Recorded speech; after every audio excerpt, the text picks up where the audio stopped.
हमारे channel Hollywood cinema को subscribe करें और बेल आइकन दबाएं नए वीडियो की नोटिफिकेशन पाने के लिए। दोस्तों नमस्कार, आज मैं आप लोगों के लिए लाया हूँ एक बेहतरीन अमेरिकन बॉडी हॉरर मूवी, जिसमें हम एक फैमिली को देखते हैं। वो लोग छुट्टियां मनाने एक आइलैंड पे जाते हैं, लेकिन वो महसूस करते हैं कुछ ही मिनट में उनका उम्र कई साल बढ़ जाता है और उनके साथ शुरू होती हैं अजीब घटनाएं। तो इसके पीछे का राज जानने के लिए वीडियो को अंत तक देखें। मूवी की शुरुआत में हमें एक वैन को दिखाया जाता है, जिसमें एक फैमिली जा रही होती है, जिसमें हस्बैंड का नाम गाई और वाइफ का नाम प्रिस्का होता है और उनके साथ उनके बच्चे, बेटी मैडैक्स और बेटा ट्रेंड होता है। अब वो वैन एक होटल के सामने जाकर रुकती है, तो हम देखते हैं होटल का मैनेजर खुद उनका वेलकम करने आता है और होटल को देखकर प्रिस्का बोलती है, मुझे उम्मीद नहीं थी कि इतने कम पैसों में हमें इतना अच्छा होटल मिलेगा। और हम देखते हैं उन लोगों को वेलकम ड्रिंक भी दिया जाता है। और वही हम देखते हैं जब मैडैक्स और ट्रेंड आइसक्रीम खाने जाते हैं, तो वहाँ उनकी मुलाकात एक और बच्चे से होती है, जिसका नाम एडलिब है। एडलिब यहाँ के मैनेजर का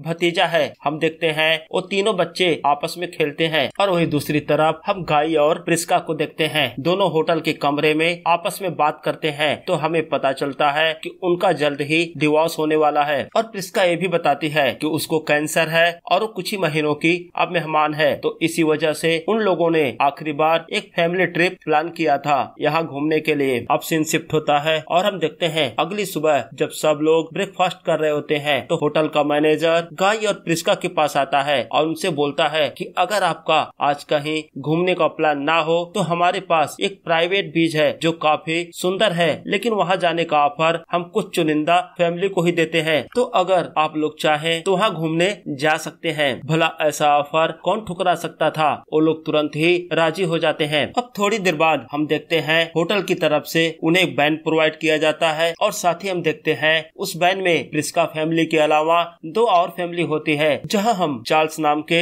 एक सर्जन को देखते हैं। वो अपनी माँ, अपनी वाइफ और छोटी बेटी कारा के साथ वहाँ जा रहा होता है। अब थोड़ी ही देर में वो लोग बीच के पास पहुँच जाते हैं, लेकिन ड्राइवर बीच से थोड़ा पहले गाड़ी रोक देता है और बोलता है यहाँ से आप लोगों को पैदल ही जाना होगा और शाम के 5 बजे जब आप लोग वापस आएंगे तो मैं आप लोगों को यही मिलूंगा। और साथ ही हम देखते हैं होटल की तरफ से ढेर सारा खाना भी दिया जाता है। हालांकि प्रिस्का बोलती है इतने कम लोगों के लिए इतना सारा खाना बहुत ज्यादा है। तो ड्राइवर बोलता है आपके साथ 3 बच्चे हैं, हो सकता है उन्हें दिन में ज्यादा भूख लगे। खैर अब वो लोग बीच पर पहुँचते हैं। अब बीच की सुंदरता को देखकर सबके सब खुश हो जाते हैं। अब तीनों बच्चे एक साथ खेलने लगते हैं और बड़े भी अपने छुट्टी का आनंद लेने लगते हैं। तभी हम देखते हैं बच्चों को वहाँ पर कुछ पुराने सामान मिलते हैं, जैसे जंग लगा हुआ चाकू और भी कई सारे सामान। जब मैडनेस अपनी माँ प्रिस्का को ये सब बताती है, तो प्रिस्का बोलती है उन सब सामानों को ना छुए, उनका हाथ कट सकता है या चोट लग सकती है। अब हम देखते हैं ट्रेंड अकेला ही पानी में नहा रहा होता है। तभी एक लड़की की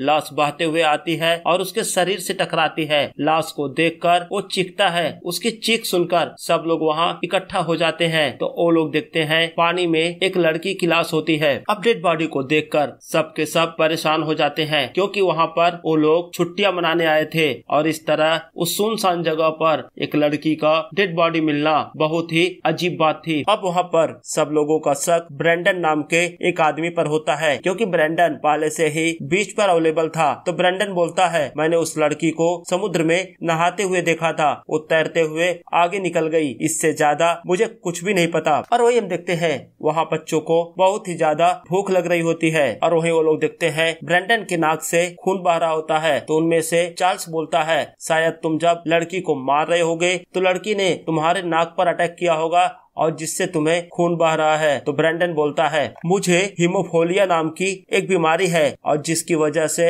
मेरे नाक से खून बहता है। अब वो लोग पुलिस को कॉल करते हैं, लेकिन वहाँ किसी के भी मोबाइल में नेटवर्क ही नहीं होता। अब वो किसी भी तरह से पुलिस डिपार्टमेंट को या होटल वालों को इन्फॉर्म करना चाहते थे कि यहाँ पर एक डेड बॉडी मिली है। और तभी वहाँ पर एक और कपल आ जाता है, जिसमें हस्बैंड का नाम जरीन और उसके वाइफ का नाम पेट्रिशिया होता है। अब जरीन भी पुलिस को कॉल करने का ट्राई करता है, लेकिन वो देखता है उसके मोबाइल में भी नेटवर्क नहीं होता। तो जरीन बोलता है मैं बाहर जाकर कॉल करके आता हूँ। लेकिन जरीन जैसे ही बीच से बाहर जाने के लिए पहाड़ियों के बीच के रास्ते को अपनाता है, उसके आंखों के सामने अंधेरा छा जाता है और वो बाहर नहीं जा पाता। और वो देखते हैं चार्ल्स का कुत्ता भौंके ही जा रहा था और थोड़ी देर बाद चार्ल्स के माँ की मौत हो जाती है। अब सबका मूड ऑफ हो जाता है क्योंकि थोड़ी देर में वहाँ दो मौतें हो चुकी थी, एक उस लड़की का और दूसरा चार्ल्स की माँ का। हालांकि चार्ल्स की माँ कुछ मिनट पहले ही बात कर रही थी और बिल्कुल अच्छी थी। अब प्रिस्का को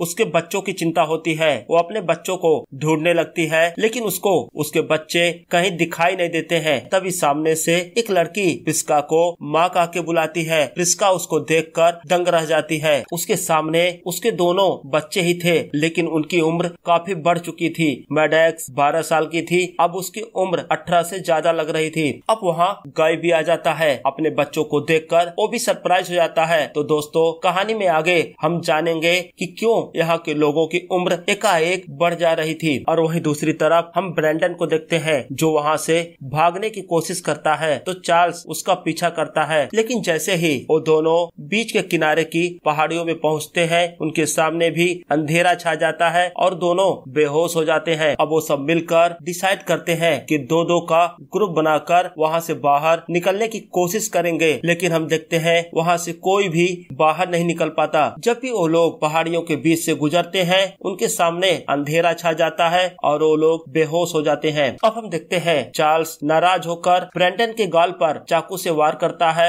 और ब्रेंडन के गाल पर कट लग जाता है। ब्रेंडन अपना गाल पकड़ लेता है ताकि खून ना बहे, लेकिन जैसे ही वो अपना हाथ हटाता है, वो लोग देखते हैं चाकू से लगा हुआ जख्म अब सूख चुका था, बस वहाँ निशान बचा था। ये भी उन लोगों के लिए अजीब ही होता है। और वही प्रिस्का नोटिस करती है कि अब उसका ट्यूमर बड़ा हो गया था, जो कल ही काफी छोटा था आज एकाएक बड़ा हो जाता है और प्रिस्का बेहोश होकर गिर जाती है। अब वो देखते हैं प्रिस्का का ट्यूमर काफी बड़ा हो चुका था। तो चार्ल्स उन्हें सजेस्ट करता है कि प्रिस्का का सर्जरी करके ट्यूमर बाहर निकालना होगा, क्योंकि चार्ल्स खुद एक बड़ा सर्जन था। हालांकि चार्ल्स के पास सर्जरी करने के सामान नहीं थे, तो चार्ल्स वहाँ उपलब्ध सामान से प्रिस्का का सर्जरी करता है और वो देखते हैं प्रिस्का अब ठीक हो जाती है। और वहीं दूसरी तरफ ब्रेंडन देखता है कि उस लड़की की डेड बॉडी से सारे मांस गायब हो चुके थे, इसका मतलब उसकी बॉडी डिकम्पोज हो चुकी थी। तो ब्रेंडन सब लोगों को वहाँ बुलाता है। सब के सब यह देखकर हैरान थे कि किसी की डेड बॉडी से एकाएक इतनी जल्दी मांस डिकम्पोज कैसे हो सकता है। तो प्रिस्का बताती है कि किसी भी लाश का इस कंडीशन में आने तक 6 साल का समय लगता है और हमें यहाँ आए करीब 3 घंटे ही हुए। अब प्रिस्का समझ जाती है कि इस जगह पर क्या चल रहा है। वो लोगों को बताती है कि यहाँ पर आधे घंटे हमारे 1 साल के बराबर हैं और यही वजह है कि बच्चे तेजी से ग्रो हो रहे हैं और उन्हें भूख भी ज्यादा लग रही है। तो इसका मतलब ये हुआ कि अगर वो लोग एक दिन भी इस जगह पर रुके तो सब मारे जाएंगे, क्योंकि यहाँ के एक दिन का समय बाहर के समय का 50 साल होगा। और शायद यही वजह है कि वो लोग इस जगह को छोड़कर बाहर नहीं जा पा रहे, क्योंकि बाहर के समय में और यहाँ के समय में काफी अंतर आ जा रहा है। अब सब परेशान होते हैं कि आखिर यहाँ से बाहर कैसे निकला जाए। तभी हम देखते हैं चार्ल्स चाकू लेकर ब्रेंडन पर हमला कर देता है और ब्रेंडन वही मारा जाता है। और चार्ल्स को देखकर ऐसा लग रहा था जैसे वो मेंटली डिस्टर्ब हो चुका हो। अब जरीन बोलता है कि वो अच्छा तैराक है और वो पानी के रास्ते बाहर जाएगा और लोगों के लिए मदद बुला कर लाएगा। अब हम देखते हैं मैडक्स नहाने जाती है, तभी उसे वहाँ पर जरीन की डेड बॉडी दिखती है, यानी कि जरीन जो तैरकर इनके लिए मदद लाने गया था, अब वो भी मारा जा चुका था। अब वो समझ चुके थे कि पानी के रास्ते भी बाहर जाना संभव नहीं है। तो हम देखते हैं कारा को। कारा पहाड़ी पे चढ़ने लगती है। उसे लगता है हो सकता है पहाड़ी पर चढ़ने के बाद उसे कोई मदद मिल जाए, लेकिन कारा जब आधे रास्ते पहुंचती है तो बेहोश हो जाती है और ऊंचाई से गिरने की वजह से उसकी भी मौत हो जाती है। अब धीरे धीरे यहाँ की सिचुएशन बहुत ही बुरी हो गई थी। एक एक करके कई लोग मारे जा चुके थे और अब रात हो जाती है तो उन लोगों को ठंड महसूस होती है। तो ट्रेंड आसपास के सामान इकट्ठा करता है जलाने के लिए और तभी मैडक्स को एक डायरी मिलती है और वो देखते हैं उस डायरी में बहुत सारे लोगों के नाम और एड्रेस होते हैं। शायद वो लोग होंगे जो इनसे पहले इस जगह पर घूमने आए होंगे और शायद यहीं पर मारे गए होंगे। और तभी ट्रेंड की नजर पहाड़ियों पर एक चमकते हुए लाइट पर जा रही थी और देखने में ऐसा लग रहा था जैसे वहाँ पर कोई रिकॉर्डिंग के लिए कैमरा लगाया हो तो इसका मतलब इन लोगों पर नजर रखी जा रही थी। और तभी हम देखते हैं वहाँ चार्ल्स आ जाता है, उसके हाथ में वही चाकू होता है। वो अब गाय और प्रिस्का पर हमला कर देता है, दोनों घायल होते हैं। तो गाय प्रिस्का को बोलता है वो यहाँ से भागे और बच्चों को बचाए। तो प्रिस्का भाग कर जाती है और अपने बच्चों को छुपने के लिए बोलकर वापस आती है। अब उसके हाथ में जंग लगा हुआ एक चाकू होता है। तो प्रिस्का उस जंग लगे हुए चाकू से चार्ल्स पर हमला करती है और चार्ल्स वहीं मारा जाता है। अब रात में प्रिस्का और गाय बूढ़े होकर मर जाते हैं। अब सुबह होती है तो हम देखते हैं ट्रेंट और मैडॉक्स ही बचे होते हैं, बाकी सब लोग मारे जा चुके थे। और मैडॉक्स और ट्रेंट ये भी महसूस करते हैं कि उनकी उम्र भी तो तेजी से बढ़ रही थी, इसका मतलब उनके पास भी अब चंद घंटे ही बचे थे। अगर वो लोग भी यहाँ से बाहर जाने में सफल नहीं हुए तो कुछ घंटे बाद वो भी मारे जाएंगे। और तभी ट्रेंट को उसके दोस्त इडलिप द्वारा दिया गया वो लेटर याद आता है। तो ट्रेंट उस लेटर को खोलकर पढ़ता है तो देखता है उसमें लिखा था कि मेरे अंकल को कोरल पसंद नहीं है। शायद इडलिप ट्रेंट को कुछ बातें बताना चाहता था, लेकिन उस समय उसके अंकल के आ जाने की वजह से वो ट्रेंट को कुछ बता नहीं पाया, सिर्फ वो मैसेज चिट्ठी के द्वारा ही दे पाया। अब ट्रेंट और मैडॉक्स उस मूंगे की चट्टान की तरफ बढ़ते हैं और अब सीन शिफ्ट होता है और हम देखते हैं वो जो ड्राइवर इन लोगों को लेकर इस जगह पर आया था वो कैमरे से इन पर नजर रखता है और अब वो